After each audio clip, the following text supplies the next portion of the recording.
Levers इन physiotherapy. Human body movements जो होती हैं उसकी बेस लीवर प्रिंसिपल है। एक बेसिक नॉलेज लीवर प्रिंसिपल का बहुत ज़रूरी है मसल स्ट्रेंथिंग एक्सरसाइजेस के लिए।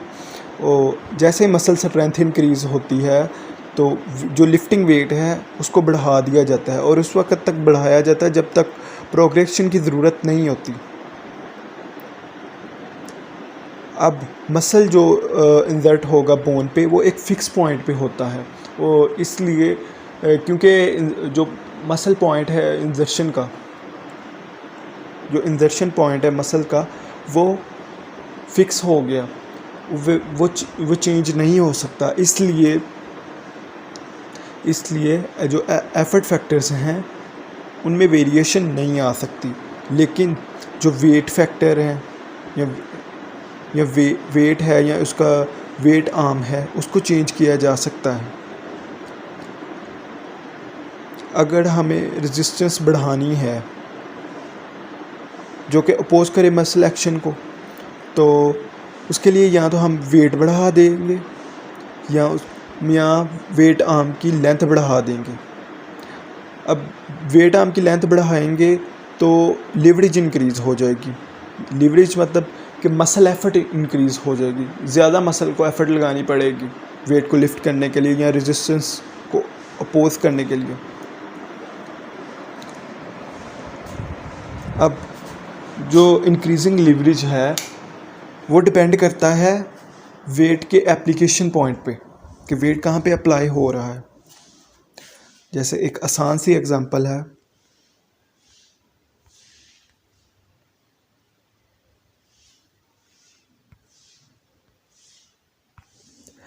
जब हम शोल्डर की अबडक्शन करते हैं और एल्बो फ्लेक्स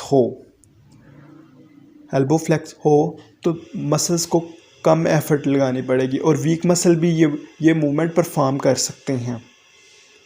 लेकिन अगर एल्बो को स्ट्रेट किया जाए और फिर अबडक्शन की जाए तो फिर मसल को ज़्यादा एफर्ट लगानी पड़ेगी क्योंकि इसमें वेट आर्म इंक्रीज़ हो गई है और लिवरेज भी इंक्रीज़ हो गई है।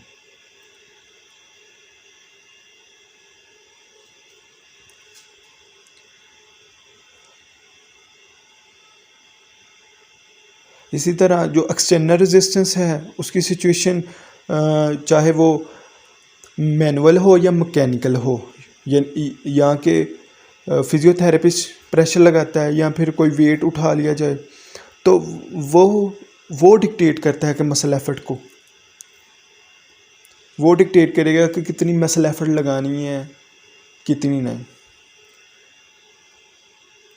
जैसे एक मिसाल है कि एक पेशेंट है, वो लिंक पोजीशन में है तो एक दफ़ा उसके नी जॉइंट पर रेजिस्टेंस अप्लाई की जाए और दूसरी दफ़ा उसके फुट पर अप्लाई की जाए तो नी जॉइंट पर जो रेजिस्टेंस अप्लाई की जाएगी उनको एक्सटेंसर्स जो होंगे हिप के वो ज़्यादा आसानी से ओवरकम कर लेंगे उस रेजिस्टेंस को as compare to the foot. Next बात करते हैं angle of pull. Angle of pull angle है लॉन्ग एक्सिस ऑफ बोन जो कि लीवर के तौर पर एक्ट करता है और line of pull of muscles. अब फोर्स जो होगी वो ज़्यादा इफेक्टिव होती है जब वो लीवर पर at a right angle apply की जाए। इसी तरह जो पुल है वो ज़्यादा एफिशिएंट होगा जब मसल इंसर्ट होगा राइट एंगल पे। अब ये एफिशिएंसी डिक्रीज़ हो जाती है जैसे ही एंगल ऑफ पुल रिड्यूस हो या इंक्रीज़ हो, यानी मोर देन 90 डिग्री हो या लेस देन 90 डिग्री हो तो ये एफिशिएंसी डिक्रीज़ हो जाती है। अब दो केसेस बन गए इसके।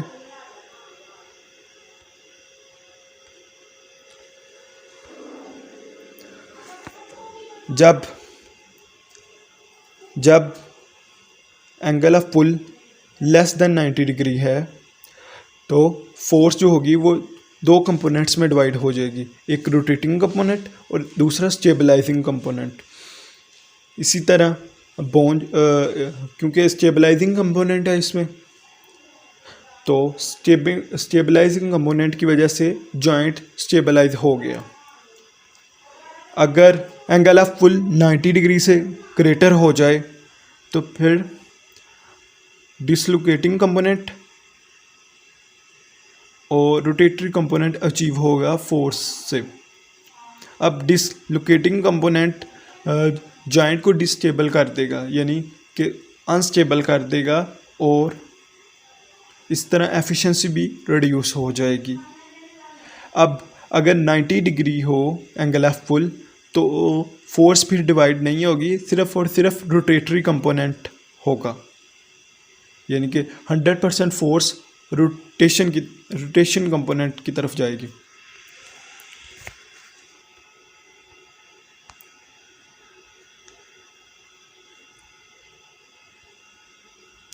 इसी तरह रेजिस्टेंस की बात करते हैं।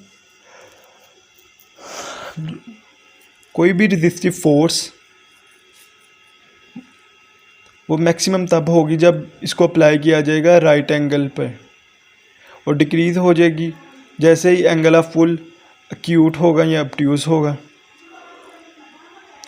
अब रेजिस्टिव फोर्स कैसे अप्लाई की जा सकती है लीवर पर, तो वो यहाँ तो बाय मीन्स ऑफ रोप या फिजियोथेरेपिस्ट अपने हैंड से अप्लाई कर सकता है रेजिस्टेंस।